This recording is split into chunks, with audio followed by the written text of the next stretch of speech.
Hello student.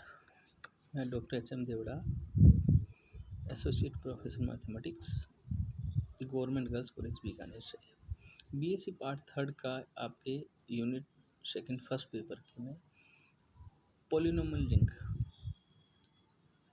बहुपदीय वलय पढ़ाने जा रहा हूँ। अब सबसे पहले ये आता है कि पॉलिनोमियल वलय क्या होता है।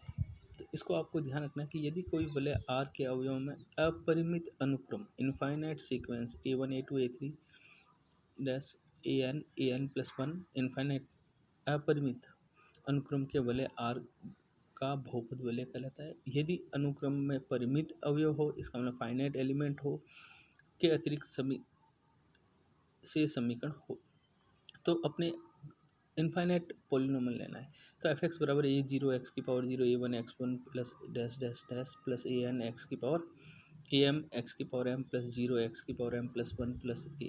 तो ये आपके ये चलेगा। तो इसको मैंने समेशन के रूप में लिख दिया r बराबर 0 to infinity a r x की पावर r, जहाँ x अनिधारीय रूप है, तथा a0 a1 x a2 x square ये आपके बहुपद के पद हैं और a1 a2 बहुपद के आपके गुणांक हैं। अब आप कहते हैं कि बहुपद के जो व्यंजक है उनको किस रूप से सामान्य रूप में लिखते हैं। जैसे आपको लिखा है x लिखा है, तो इसका आपको जो निर्देशांक रूप में इसको दिखाएं तो 0 1 0 0 अनंत इन्फाइनाइट टाइम्स एक्स स्क्वायर करेंगे तो x इंटू एक्स करो तो आपके आ जाएगा 0 0 1 0 इन्फाइनाइट टाइम। इसी टाइप से इसको nth टाइम में अपने लिखें तो अपने x की पावर n बराबर 0 0 0 इन्फाइनाइट टाइम 0 1 0 चलता रहेगा। अब आता है आपके आर पर एक्स के बहुपदों की संक्रिय, माना आर प्लस और डॉट, मतलब इसमें योग और गुणन के लिए स्विच वलय है, तथा एफ एक्स और g x belongs to are. बहुपदों के वलय को आर एक्स के से व्यक्त करते हैं। तो एफ एक्स बराबर a0 plus a1 x plus a2 x square infinite time और जी एक्स को मानेंगे b0 plus b1 plus b2। तो सम ऑफ टू पॉलिनोमियल मतलब दो बहुपदों का योग। तो f x plus g x, तो आपको क्या करना है इसमें, इनके गुणांक का एक्स के गुणांक, जैसे पहले एक्स की पावर 0 के गुणांक को a0 प्लस b0 आ गया, फिर एक्स की पावर 1 का गुणांक का कॉमन लेना है। एक्स कॉमन लेंगे तो आपके आ जाएगा, फिर एक्स स्क्वायर कॉमन लेंगे तो a2 प्लस b2 इस टाइप से। तो इसको समेशन रूप में लिखेंगे n बराबर 0 to infinity an plus bn bracket और आपका एक्स की पावर n। फिर आपका आएगा मल्टीप्लिकेशन ऑफ टू पॉलिनोमियल। तो जैसे अपने एफ एक्स और जी एक्स माना है तो एफ एक्स और जी एक्स का मान रखोगे तो इसका जब मल्टीपल निकालेंगे तो a0 b0 plus a1 bn minus 1 plus a2 bn minus 2 plus last पद इसका आएगा an b0। तो इसको समेशन के रूप में लिखेंगे अपने j equal to 0 to infinity और आपके ए आई और बी जे। अब जैसे मैंने इसमें क्वेश्चन लिया है, आपको वहाँ पे एक छोटा क्वेश्चन आता है कि दो बहुपद दे रखेंगे एफ एक्स और जी एक्स और इसका सम निकालना और प्रोडक्ट निकालना। तो f x plus g x आप मान रखो। अब इन दोनों में एक्स का पहले जैसे कांस्टेंट कोएफिशिएंट है, जैसे 1 और 2 है, इनको साथ में लिख लिया। फिर एक्स कॉमन लिया तो आपके 1 इसका कोएफिशिएंट 1 है, इधर एक्स का कोएफिशिएंट है ही नहीं तो 0 लिख दिया। फिर एक्स स्क्वायर का कोएफिशिएंट में यहाँ पे फर्स्ट पार्ट में एफ एक्स में -1 और सेकंड पार्ट में आपका प्लस का 1 है। फिर एक्स क्यूब का कोएफिशिएंट लिया तो फर्स्ट पार्ट में 0 है और सेकंड पार्ट में 1 है। तो आपका आ गया 3 प्लस एक्स क्यूब। इसी टाइप से आपको निकालना है दोनों का प्रोडक्ट। तो प्रोडक्ट का नियम वही है आपका है, जैसे 1 से किया, फिर एक्स से किया, फिर एक्स स्क्वायर से किया और लास्ट में इनके कोएफिशिएंट को कॉमन लेके और इसका निकालना है। अब जो दूसरे टाइप का क्वेश्चन है इसमें आपको दे रखा है कि यदि एफ एक्स और जी एक्स हो two polynomial over the ring Z6, addition का 6 और multiple 6, then find f x plus g x. इसका मतलब क्या होता है, Z6 का मतलब आपको दे रखा है तो आपको Z बराबर मानेंगे तो अपनी संख्या हो जाएगी 0 1 2 3 4 5, क्योंकि 6 एलिमेंट एडिशन के लिए। तो अपने F x plus g x, तो जहाँ पे भी 2 जैसे लिखा है मैंने तो 2 प्लस 6 1, तो आपको मॉड्यूलो वाला फॉर्मूला यूज करना है। तो 2 प्लस 1 6 आपका 3 आ गया, 5 प्लस 4 6, फिर आपके 3 प्लस 6 0 और 0 प्लस 6 2। तो मॉड्यूलो का फॉर्मूला लगाएंगे और इसमें आपने जैसे 5 प्लस 4 9, 9 को अपने 0 1 से स्टार्ट करेंगे तो इसका मान 3 आएगा। और वो जो अपने मॉड्यूलो वाला फॉर्मूला है उस फॉर्मूले का प्रयोग करते हुए इनका सम और प्रोडक्ट निकालना है। अब आपको क्या आता है बहुपद की घात। बहुपद की घात का मतलब कितनी घातों का बहुपद है। तो माना स्वेच वलय आर एक बहुपद है, एफ एक्स बराबर a0 a1 x1 a2 x2 और प्लस एन वा पद है इसका an xn और अनंत अपरिमित है। इन गुणांकों में केवल परिमित गुणांकों ही शून्यंतर होते हैं। यदि अधिकतम धन पूर्णांक n ग्रेटर दैन 0 है कि a n not equal to zero तथा ए एन बराबर जीरो होने पर for all m greater than n, तो एन इस बहुपद की घात कहलाती है। जैसे degree of freedom f x, इसकी घात है डिग्री, तो डिग्री को घात को डिग्री में कहते हैं, तो डिग्री ऑफ एफ एक्स बराबर एन द्वारा व्यक्त किया जाता है। अचर बहुपद की घात शून्य होती है, और यदि वलय जैसे जेड 6+6 और डॉट में निम्न ग्रुप है और एफ एक्स और जी एक्स और एच एक्स दे रखा है, तो आपको degree of f x plus g x निकालना है, degree of f x g x निकालना है प्रोडक्ट का, और डिग्री ऑफ एच एक्स और एच एक्स का प्रोडक्ट। तो हमें पता है कि जब एफ एक्स है तो इसमें उच्चतम डिग्री कितनी है आपकी 2, तो डिग्री ऑफ एफ एक्स 2 आ गया, डिग्री ऑफ जी एक्स 2 आ गया, डिग्री ऑफ एच एक्स। अब A2+6 ऑफ B2, तो 2+4 6। अब यहाँ पे क्यों आया 0, क्योंकि आपको पता है जब Z6 दे रखा है तो 0 1 2 3 4 5। अब इसमें अपने 1 से स्टार्ट करेंगे तो इनका सम जैसे आएगा तो 6 नंबर पे 0 आएगा। तो degree of f x plus g x not equal to 2 but less than 2, तो f x plus g x में वही वापस एडिशन का, तो 2+6 0 बेस में एक्स की पावर 0 4+6 0 2x, और ये वैल्यू निकालेंगे तो सब की वैल्यू निकाल के देंगे, तो 4+2 6 आ रहा है, 2+1 3 आ रहा है, तो इन सब की वैल्यू अपने निकालेंगे तो आपके 2x plus 0x plus 0x² अर्थात टोटल वैल्यू आपकी इसकी 0 आ गई। अब A2.6 ऑफ B2 मतलब गुणन मॉड्यूलो, तो 2.64 equal to 2 not equal to 0, तो डिग्री ऑफ फ्रीडम या डिग्री आपकी एफ एक्स और जी एक्स की, तो आपके 2+2 इक्वल टू 4। अब आपको कहा है कि सी पार्ट में कहा है कि इन दोनों का प्रोडक्ट, तो C1.6 C1, तो 3.63, तो 3.3 आपका 9 पर आपकी वैल्यू आएगी वापस वही, क्योंकि 6 पे 0 आ रहा है, तो 9 पे 3 आ रहा है, नॉट इक्वल टू 0। तो डिग्री ऑफ एच एक्स और एच एक्स, तो आपका आ जाएगा degree of h x plus degree of h x 1+1 2। अब इसमें आपका आता है खंडनीयता की कसौटी लिखिए। खंडनीय और अखंडनीय का मतलब क्या होता है, जिसके फैक्टराइजेशन होते हैं वो तो खंडनीय हो गया, जिसके फैक्टराइजेशन नहीं होते हैं वो अखंडनीय होता है। तो खंडनीयता की कसौटी लिखिए। तो इसमें कसौटी में क्वेश्चन भी बना रखा है कि सिद्ध कीजिए 2 घात का एक बहुपद a x belongs to f x खंडनीय होता है यदि दी का मतलब if and only if a x f में एक शून्य को।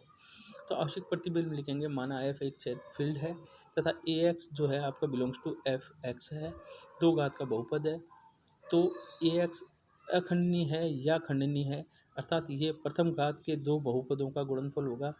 यदि ए एक्स खंडनीय है तो बहुपद बी एक्स बराबर मान लिया मैंने b1x प्लस b2 तथा सी एक्स बराबर मान लिया c1x प्लस c2 एक घातीय 2 बहुपद मान लिए। तो ए एक्स बराबर आपने लिख दिया मैंने b x dot c x, b x का मान अपने b1x प्लस b2 का ब्रैकेट और डॉट c1x प्लस c2, तो b1x plus b2 dot c1x plus c2 equal to 0। क्यों कि अपने इसमें कह रहा है कि अगर खंडनीय है तो 0 खंडनीय माना है, तो 0 जब मानेंगे तो आपके b1x plus b2 equal to 0 या c1x plus c2 equal to 0, तो x का मान -b2/b1 या x का मान -c2/c1, ये इसका आवश्यक प्रतिबंध कहलाता है। अब पर्याप्त प्रतिबंध में उसका उल्टा लेना है। यदि माना x अल्फा जो है f का अवयव है और ए एक्स बराबर a1x² plus a2x plus a3, क्योंकि 2 घातों का बहुपद दिया हुआ है, तो एक शून्य होगा, तो अल्फा बीटा बिलोंग्स टू, तो ए एक्स बराबर लिख दिया और इसके मैंने 2 फैक्टर मान लिए, सपोज एक्स माइनस अल्फा और एक्स माइनस बीटा। तो degree of q x equal to 1 है, इक्वल टू 0 बराबर ए ऑफ अल्फा बराबर बीटा। इसका मतलब ए एक्स बराबर क्या हो गया आपका x minus alpha of q x, अर्थात ए एक्स एक खंडनीय है। अब इसमें खंडनीय और अखंडनीय के आपके क्वेश्चन आते हैं। सिद्ध कीजिए कि बहुपद x² plus x plus 1 belongs to Z2x, Z2x का मतलब Z में 2 है आपके 0 1, अखंडनीय है। माना ए एक्स बराबर आपको जो बहुपद दे रखा उसको ए एक्स मान लिया, तो ए ऑफ एक्स बराबर 0 रखा, तो आपकी वैल्यू क्या होगी x बराबर 0, तो 0 का स्क्वायर प्लस 0 प्लस 1 1 आ गया। और Z2 में दे रखा दूसरा मान 1 होगा, तो a ऑफ 1 बराबर 1 प्लस ऑफ 2 1 मॉडुलस में, तो आपकी इसकी वैल्यू आएगी 1, अर्थात Z2 के 2 अवयव है 0 तथा 1 में से किसी एक मान पर बहुपद का मान 0 होगा, अर्थात ए एक्स जो है अखंडनीय है। दूसरा क्वेश्चन लिया मैंने, बहुपद x² प्लस एक्स प्लस 4 पूर्णांकों का क्षेत्र मोड ऑफ 11 एफ पर अखंडनीय है। इसका मतलब अपने वो आप ए एक्स ले रखा है, अब यहाँ पे कितना दे रखा है आपको 11 मोड का, इसका मतलब अपने को 0 से लेके अपने 10 तक नंबर लेंगे, जेड का मान लिया, तो ए ऑफ 0 की वैल्यू, ए ऑफ 1 की वैल्यू, ए ऑफ 2 की वैल्यू, ए ऑफ 4 की वैल्यू। तो इसमें अपने पास जैसे ले रहे हैं तो अपने पास क्या आ रहा है इसका 5 मोड ऑफ 11, फिर आपके 2 मोड ऑफ 11, ये वैल्यू। इस प्रकार Z11 के कोई भी अवयव है दिए हुए बहुपद का शून्य होता है। तो एक नेक्स्ट आपके इसमें आता है बहुपदों का वलय। यदि किसी वलय R पर सभी बहुपदों का सेट को R ऑफ बड़ा ब्रैकेट x से व्यक्त करते हैं, बहुपदों का वलय आर एक्स योग तथा गुणन के लिए वलय होता है। बहुपदों का शून्यक, यदि small f x r of x में एक बहुपद है जहां आर कोई स्वेच्छ वलय है और किसी अवयव सी बिलोंग्स टू आर के लिए एफ ऑफ सी, इसका मतलब एट द पॉइंट ऑफ सी पर एक्स बराबर सी पर एफ सी का मान 0 हो तो सी एफ एक्स का शून्यक कहलाता है। जिससे मैंने एग्जाम्पल लिया है कि बहुपद एफ एक्स बराबर एक्स स्क्वायर माइनस 5 परिमेय गुणांक संख्याओं के क्षेत्र क्यू में शून्य नहीं है, परंतु वास्तविक संख्याओं के क्षेत्र आर में +√5 और -√5 शून्य होता है। तो आपको क्या करना है, एफ एक्स बराबर 0 रखेंगे तो x square minus 5 equal to 0, तो एक्स बराबर +-√5। इसका मतलब परिमेय संख्याओं में तो नहीं है शून्य, ये किस में है, वास्तविक संख्याओं के लिए है। तो एफ ऑफ √5 पर भी वैल्यू 0 हो रही है, एफ ऑफ -√5 पर भी इसका मान शून्य हो रहा है। दूसरा लिया मैंने बहुपद एफ एक्स बराबर एक्स स्क्वायर प्लस 5 के वास्तविक संख्याओं के क्षेत्र में आर शून्य नहीं है, परंतु सम्मिश्र संख्याओं के क्षेत्र में सी में शून्य है। तो आपको क्या करना है, x square plus 5 equal to 0, तो एक्स स्क्वायर इक्वल टू -5, तो एक्स बराबर +- i/√5। अब i/√5 आ गया, इसका मतलब इसके रूट्स कौन से हो गए, अपने कॉम्प्लेक्स नंबर हो गए। तो एफ अब पहला रूट अपने √5 आइटा रखा तो भी मान 0 आ रहा है, दूसरा रूट -√5 आइटा रखेंगे तो भी 0 हो रहा है। अर्थात ये जो है किस पे है, कॉम्प्लेक्स नंबर पर तो शून्य है, परंतु वास्तविक संख्या नहीं है। क्यों नहीं है, क्योंकि यहाँ पे आइटा आ गया। बहुपद का समीकरण है वो इसके मूल, माना बहुपद एफ ऑफ एक्स में एफ एक्स एन घात का बहुपद हो तो एफ एक्स बराबर 0 क्षेत्र एफ पर एन घात का समीकरण कहलाता है। यदि एफ एक्स में एक्स बराबर सी रखने पर एफ सी का मान 0 हो तो वो एक्स बराबर सी इसका एक मूल कहलाता है। अब इसमें आपके आती है शेषफल प्रमेय का कथन लिखिए या कथन लिखकर सिद्ध कीजिए। तो माना बहुपद एफ ऑफ प्रांत एफ एक्स पर एक बहुपद एफ एक्स है तो ए बिलोंग्स टू एफ और एफ एक्स को एक्स माइनस ए से विभाजित करने पर शेषफल एफ एक्स रहता है, अर्थात small f x equal to x minus a q x plus f of. माना बहुपद प्रांत आपको एफ एक्स में एक्स माइनस ए घात का बहुपद है, तो दो बहुपद एफ एक्स तथा एक्स माइनस ए के लिए प्रांत एफ ऑफ एक्स में विभाजन कलन विधि से बहुपद क्यू एक्स तथा आर एक्स विद्यमान हो तो इसको हम मानेंगे f x equal to x minus a q x plus of r of x. अब यदि आर एक्स का मान 0 है या degree of freedom degree r x less than of degree of x minus a है तो आर एक्स बराबर 0 होगा या r x degree of r x का मान 1 से कम होगा। मान लिया हमने आर एक्स बराबर 0 है तो आर एक्स की घात क्या है, 0 है। आर एक्स का मान 0 या आर एक्स एक अचर बहुपद आर है, तो अपने जैसे ही अपने आर एक्स का मान 0 माना तो एक में मान रखेंगे तो f x equal to x minus a q x होगा। और अगर आर का मान 0 नहीं मानते हैं तो आपके इसका मान, तो अब हम करेंगे एक्स बराबर ए पुट करेंगे तो एफ ऑफ ए बराबर 0 या एफ ऑफ ए बराबर आर, ये आपका बहुपद प्रमेय है। अब इसमें मैंने क्वेश्चन लिखा है, 2 क्वेश्चन दिए हैं जिसमें आपको 2-3 क्वेश्चन बताएं कि इस टाइप के क्वेश्चन आपके पेपर में आते हैं। बहुपद एक्स की power 5 + 2x square minus x plus 4 में x प्लस 2 से भाग देने पर भागफल तथा शेषफल ज्ञात कीजिए। बहुपद आपको ले लिया, संश्लेषित विभाजन विधि कौन सी है, x + 2 बराबर 0 दिया तो x बराबर -2, तो -2 का इसमें करेंगे, इसके कोएफिशिएंट लिखा तो -2 को 1 से करेंगे तो 1 -2 हो गया, -2 को -2 से करेंगे 4, इस टाइप से इसकी वैल्यू निकाल के अपने देखेंगे अक्षर का मान ये है तो क्यू एक्स का मान ये आ गया, इसका ये आपका आ गया भाजक भागफल। और इसके बाद में आपके आर एक्स कितना आ रहा है, -18 है। इसी टाइप से क्वेश्चन नंबर 2 आपको दे रखा है Z7 + 7 और .7 पूर्णांक के मॉड्यूलर 7 पर बहुपद एक्स स्क्वायर प्लस अखंडनीय है।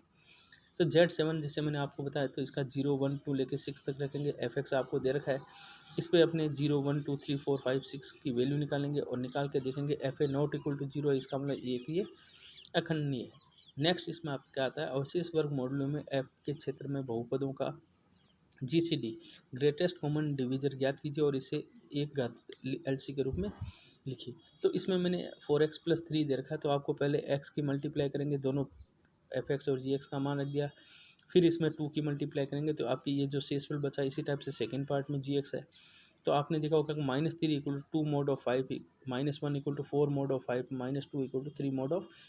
तो स्पष्ट होता है कि अंतिम शून्येतर का शेषफल जो है 4x² + 3 आता है। GCD आपका आ गया 4x² + 3। देन fx को अपने लिखेंगे x+2 gx + 4x³ क्योंकि x+gx इसको मान लिया और gx को लिखेंगे ये मान प्लस ये, तो 2 से इसमें मान रखेंगे। इस प्रकार आपका GCD आ जाएगा x+2 fx + 4x² + x+2 gx। Next इसमें आपके टर्म में आपको इसकी जो बहुपदी वलय है उसकी प्रमेय के बारे में बताया जाएगा। Thank you.